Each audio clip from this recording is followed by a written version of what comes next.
பெண் கர்ப்பமாக இருக்காங்கன்னா அவங்க வயிற்றில் வளர்கிற குழந்தை ஆரோக்கியமாக இருக்கா இல்லையான்றதை மட்டும்தான் டாக்டர் சொல்லுவாங்களே தவிர அவங்களுக்கு ஆண் குழந்தை தான் இருக்குது பெண் குழந்தை தான் இருக்குன்னு எந்த டாக்டருமே சொல்ல மாட்டாங்க. ஆனால் இந்த யூடியூபர் இஃபான் வந்துட்டு துபாயில் இட்டுன்னு போயிட்டு அவங்க மனைவி செக் பண்ணி எனக்கு இந்த மாதிரி ஒரு குழந்தை தான் அது கன்ஃபார்ம் ஆயிடுச்சுன்ட்டு அதே தைரியமாக யூடியூப்பில் விடுறாரு. அதுக்கு என்ன அர்த்தம்?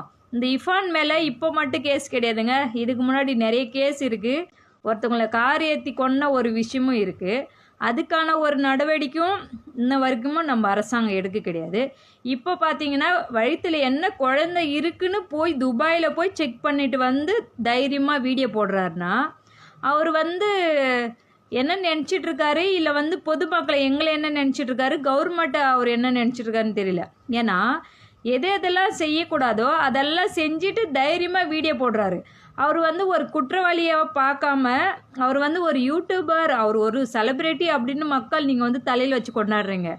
அவர் மேலே தப்பு இருந்தால் தப்புக்கான தண்டனை கொடுக்கணும். அப்போ தான் இந்த நாடு திருந்தும். சின்ன பசங்களாம் பார்க்குறாங்க வீடியோ, சரிங்களா?